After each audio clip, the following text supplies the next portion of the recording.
sondern durch abrutschenden Wagenheber. Alles auf jeden Fall verbogen. Keine Ahnung, Kameraden, was meint ihr? Wegen Schlaf brauche ich euch gar nicht sagen, ihr wisst ja schon Bescheid. Der Kamerad sieht so aus. In einem der Videos hatten wir Probleme mit dem Anlasser, vor allem bei der Kälte. Okay.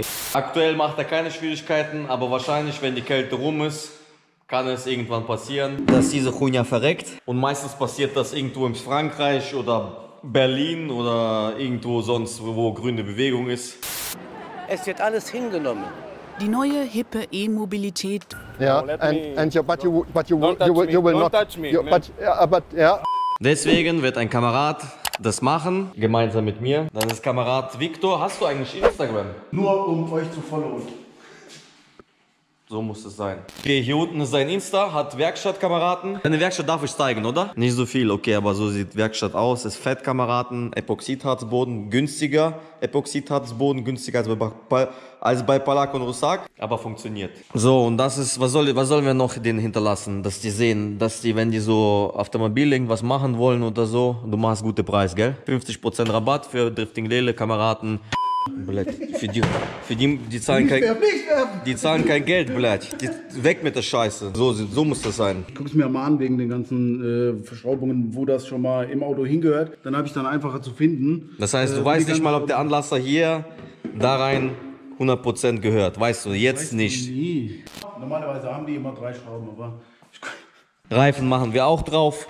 Mischer lernen. Hinten ist eigentlich noch okay. Hier vorne seht ihr aber bei Palak und Russak Leben am Limit schon seit 10.000 Kilometern. Und so sind wir auch im Winter gefahren. Ansonsten zur Vulva. Wer hat die Vulva ausgesucht? Darf ihr dreimal raten. Vulva sieht sehr gut aus. Bisschen Flugrost haben wir hier am Achsträger, aber das sind alles Kleinigkeiten. Bisschen hier, wie heißt das Zeug zum Reinsprühen? Versiegelung. Na, wie heißt die? Hohlraumversiegelung reinballern. Kein Rost, nix. Also wer was gegen Renault hat, so sieht aus. So sieht vorne aus. Hier ein bisschen Ding ölig. Aber ansonsten, was haben wir? Getriebe. Verliert ein bisschen. Okay, und der Anlasser sitzt da. Bis jetzt. Das ist voll das K***, Alter. Ragnar. Was sagst du dazu? Ihr wisst Bescheid. E36 darf in keiner Werkstatt fehlen. Der Kamerad sagt, diese Optimierung hier hat was gebracht. Der soll kühler so sein, oder was hast du gesagt? Bringt das was? Keine Ahnung. Auf jeden Fall M52 B25. So sieht aus. Richtige Ostblock-Config. Kompletter bis jetzt genial.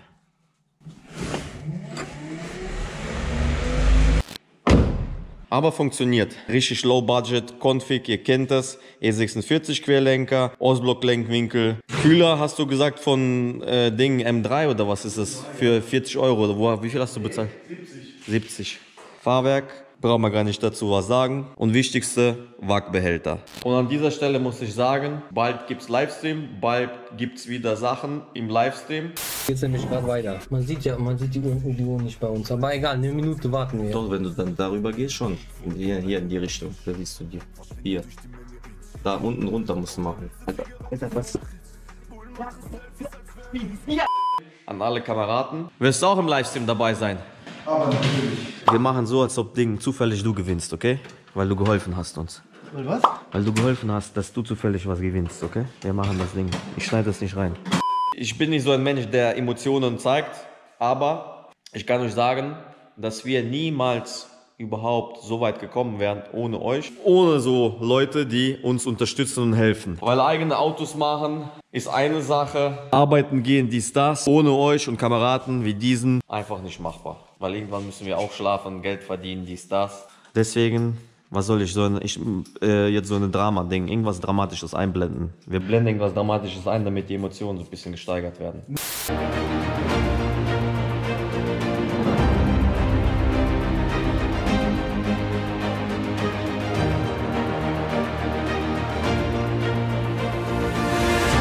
Soll ich irgendwas machen, damit die wenigstens sehen, dass ich irgendwas schraube, weil dann das heißt, dass ich kann wieder nichts, Alter. Ich bin nur am Labern hier, weißt du, du machst die ganze Arbeit. Komm, ich alte Kamera? Nein, ich mache wichtigere Aufgaben hier.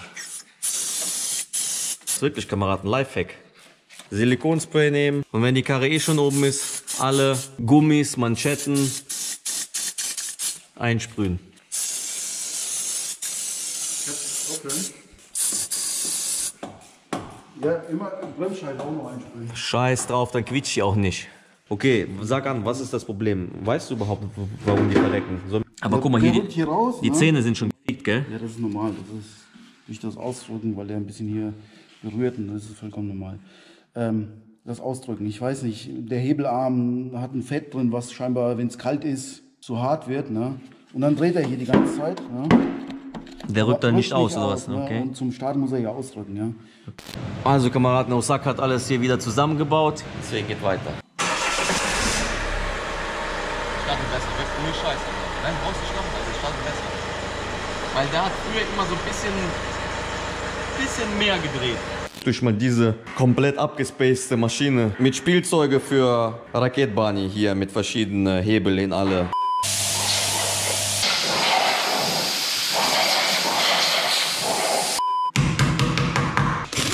Jetzt ist Vulva auch gewartet. Richtiger Service nach DIN ISO hier. Ja. Hier unten, das schneiden wir raus. Da muss mal Rectol-Logo hin.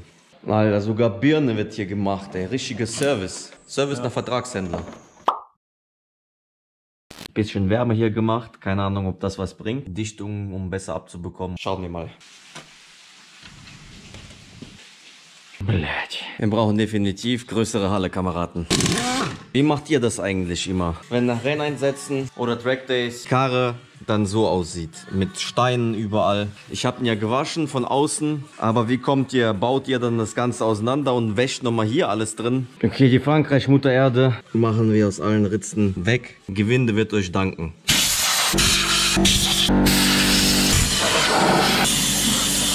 Ist mehr Steine als in Saint-Tropez bis jetzt an den Stränden. Also macht das Ganze so gut es geht. Am besten direkt am Event. Aber Osaka ist ganze Zeit gefahren, bei 30 Grad Hitze. Ihr könnt euch vorstellen, was Palak währenddessen gemacht hat. Keine Fotos.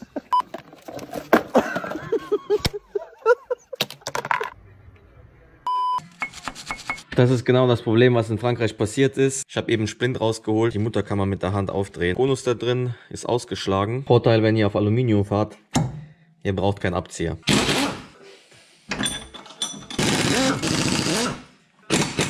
Wisst ihr, was ich gerade feststelle? Das ist das erste Mal, dass ich mit dem Lexus auf einer Bühne bin. Ansonsten, wie ihr aus vergangenen Videos kennt, dieses Automobil wurde in der Garage gebaut. Und auf einer Bühne zu arbeiten ist einer kalter, nackter, sinnloser Luxus. Brutalster Luxus, muss ich euch sagen.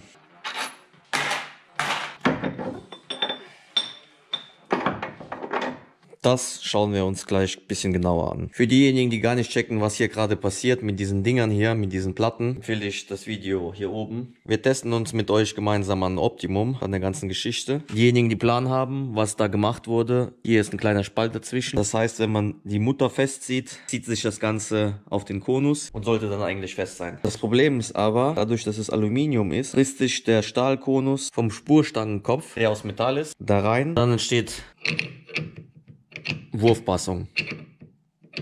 Wurfpassung ist sowas wie eine 70-jährige Dörte, ihr wisst Bescheid. Schwein!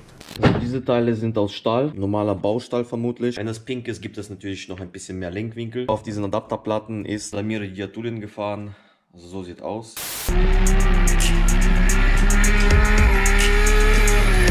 Seine erste Karre und er ist mit dieser ersten Karre, mit diesem Ostblock Lenkwinkel-Kit schon sehr weit in RDS gekommen. Aber auch dieses Kit, so wie es da liegt, ist nicht vollständig. Ihr seht diese Hülsen. Wir haben das Ganze schon ein bisschen verstärkt mit 4 Hülsen. Das heißt, die Teile, die ihr für sehr viel Geld kauft, sind nicht vollständig oder nicht ideal. Und seitdem wir Drift betreiben, fuckt es uns schon ein bisschen ab. Wir werden was dagegen auf jeden Fall tun. Zum Thema Lenkwinkel wird es ein Update-Video geben, weil ihr habt gesehen, in Frankreich hat das Ganze funktioniert. Bis auf das Material, beziehungsweise genauer zu sein, Materialfestigkeit, also Aluminium. Alle die Adapterplatten für Lenkwinkel aus Aluminium kaufen. Rechnet damit, dass das Aluminium, genau zu sein, der Konus, mit der Zeit sich frei reibt. Wird ziemlich schnell dann ein Spiel haben. Dann habt ihr eine indirekte Lenkung oder Schläge in der Lenkung und dann irgendwann ist der Konus sowieso so durchgenudelt, dass ihr vermutlich nicht mal fahren könnt. Das Thema ist aber wieder komplex. Wie gesagt, eigenes Video dazu. Bei den pinken Teilen ist schon der Ackermann anders, beziehungsweise Lenkwinkel auch. Schauen wir uns mal die Ölwanne an. Um die Ölwanne abzubekommen, muss man da hinten an die Schrauben dran kommen. Einzige Möglichkeit auf die Schnelle, die ich sehe, hier die Verstrebung runter und hoffen, dass wir dann irgendwie da dran kommen mit dem Schlüssel.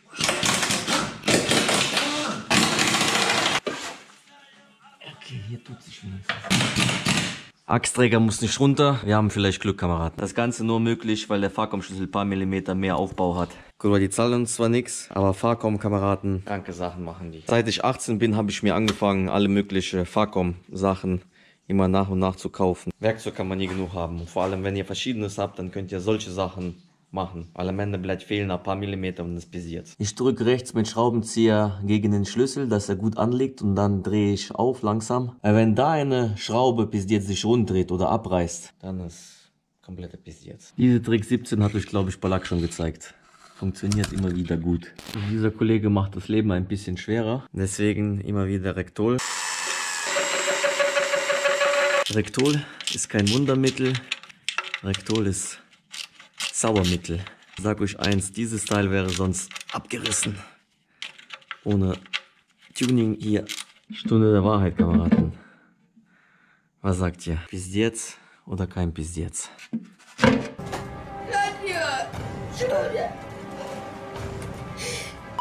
Sieht so aus, als ob der leicht verbogen ist.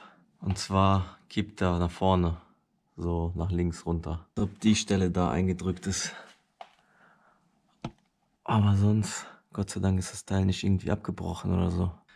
Wer kennt sich aus mit Ansaugstutzen bei GZ? Das heißt, dieses Teil einmal neu oder würdet ihr ein drauf geben? Ich habe Schiss, dass es da oben vielleicht absteht und er das Öl nicht so richtig reinsaugen kann. Auch wenn man so guckt, ist der Ansaugstutzen leicht verbogen. Fuck. Ölwanne gut eingedrückt. Hat sich schon gut nach oben gewölbt. Das Ganze muss ja komplett so wie der Pegel hier steht. Insgesamt aber der Schaden hoffentlich nicht so groß. Ansonsten, Kameraden, wenn man vergleicht, in dem Video rechts oben, was da war und mein Ansaugstutzen wie Jungfrau. Das sieht wie Dichtung aus von der Ölwanne, aber ansonsten gar nichts im Sieb. Und bis jetzt. Bis jetzt. Mega, mega, mega unnötig. Das alles ist nicht mal durch den Abflug selbst passiert, sondern durch abrutschenden Wagenheber an der Vorderachse. Somit hat die Ölwanne folgende Form hier bekommen. Also eigentlich müsste es so gerade durchgehen. Seht ihr diesen Knick da unten? Das ist nicht der natürliche Knick. Ölwanne müsste flach sein. Ihr seht, das Öl sammelt sich links in der Ecke. Das heißt, dieser ganze Bereich ist eingedrückt. Das Teil hat nichts abbekommen. Das Teil ist auf jeden Fall verbogen. Und zwar an der Stelle hier. Ob das jetzt schlimm ist oder nicht schlimm, keine Ahnung, Kameraden, was meint ihr? Ich muss mal gucken, woher ich die ganzen Teile bekomme. Vielleicht hat ja jemand von euch schon einen Ansaugstutzen für GZ. Und wir werden auf jeden Fall, wenn schon das Ganze unten ist, ein Schwallblech hier verbauen. So eins wie in der Silvia. Einzige gute Neuigkeit, bis auf dieses kleine Stückchen Gummi, ist der Filter komplett sauber. So wie neu. Ich würde sogar sagen, wie neu sieht er aus. Entsprechend ist auch der Zustand von diesem GZ. Hat aber ihn trotzdem nicht von meiner Dummheit bewahrt. Wir haben 5 Uhr morgens, Kameraden. 1 Million Termine stehen an. Laune ist jetzt auch ein bisschen gesunken, weil ich genau weiß, das wird wieder kosten. Auf jeden Fall, die Karre muss noch schnellstmöglich fertig gemacht werden. Fly-Off muss noch rein. Zweite Bremssattel bauen wir um. Das alles soll so sein, dass ihr das Ganze auch sehr günstig machen könnt. Wie immer, eigentlich wollten wir noch weiterkommen, euch noch mehr zeigen, aber Zeit. Ich hoffe, wir geben euch Ansporn und Energie, selber immer bis ans Limit zu gehen und darüber hinaus und eure Karren schnellstmöglich wieder fertig zu machen. Danke an Kameraden wie Victor und alle da draußen, die uns unterstützen. Ohne euch das alles und noch vieles mehr nicht möglich. Ich gehe jetzt Video schneiden. Am Samstag wird der Wack geholt und dann bin ich gespannt auf eure Reaktion. Da weiter.